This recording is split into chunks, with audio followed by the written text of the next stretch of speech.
Welcome to a new video. Tonight it's the Spokes Summer Race Series Crit 3-4, race number 1. But before we talk about all that, hit that subscribe button and let's roll the intro. Zoom.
Spokes Race Team Summer Series. So we've had the early early series, which was 4 races, finished last week. This is a new set of 4 races for the next 4 Thursdays. We unfortunately can't make any more other than this one, but yeah, we're in the Cat 3-4. We're on the full circuit tonight, so it's a 1.6 circuit. As usual at Lochgelly, it's pretty windy, so it's all going to be about positioning tonight. And yeah, we've got a stacked field because this is the main race for the series. So yeah, everyone that's anyone in terms of racing at Lochgelly is in this race tonight. So I'm expecting a tough task.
So, what can we say about that race? COVID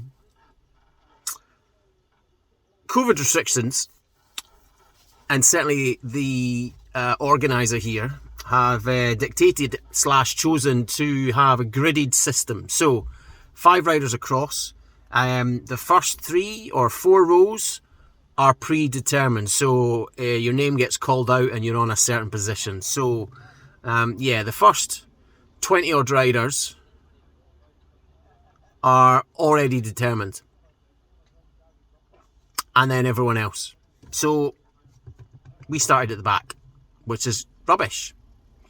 We start on the back straight, uphill, with the wind tonight, uphill.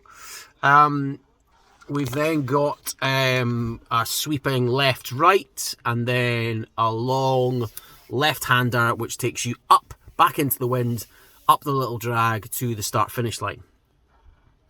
By the time I was approaching the start-finish line, I could see the riders in front had already strung out, and there was maybe 3 or 4 that were already breaking off the front. Now at this point, I'm still at the back, and I've only made up maybe 2 or 3 places. So I already knew that was it. The race essentially was over, because there was no way that I was going to make up that gap, considering we had a full field of, well, I would need to add up the numbers, but it's at least 40 riders in that field, if not more. Yeah, so I rode 2 up with one other rider, caught another rider, I joined another rider, and we rode 2 up. He wasn't really wanting to push too hard, which was a bit of a shame, because I was still wanting to push. He tried to make a joke with me, saying, "Oh, you're trying to drop me for 35th place." I'm like, "I'm not trying to drop you. I'm just I want to continue racing. So can we race?" So yeah, we took off. We caught up with another rider for, I don't know, the last 6, 7, 8 laps. We got the banner with 3 laps to go, and the guy at the back, who was like, "Are you trying to drop me?" didn't want to take any more turns. And in fact, I think he was just pegging it. So he fell off the pace. 2 laps to go. Ross from Cervelo, that I've ridden with quite a few times over the years, caught up to me, or was it on the final lap, caught up to me. And we then contested the sprint together. I don't know what for what place, but it probably was about 35th. I'm not sure. And I managed to just edge him out with my power on the finish line. Speaking of power, although tonight's race was not really a race for me, we got an Xert breakthrough. So we increased our threshold power and we increased our peak power. Normalised power was 271, our peak power was 1335. That's pretty big, and that wasn't even in the sprint. So I'm happy with that. Race-wise, it was, yeah, I'm not happy. It was absolute gash. So, but there we are. Racing at Lochgelly is always hard. It's always windy. It's always about getting in the right position. And when you've got 40, 50 odd riders and you're forced to start near the back, it's pretty difficult to get in that position. But there we go. Onwards and upwards. I would say, looking back, I was probably still tired from the weekend, because sleep's been rubbish. Yeah, it is what it is. Anyway, that's it for today's video. As ever, if you've enjoyed it, drop me a thumbs up. You know I appreciate that support. So hit the like button, smash it, tickle it. Subscribe to the channel. Make sure you use the notification bell so you know when new videos are up and live. And as ever, take care of yourselves, keep those hands clean, and I'll see you soon for some new videos. Right on.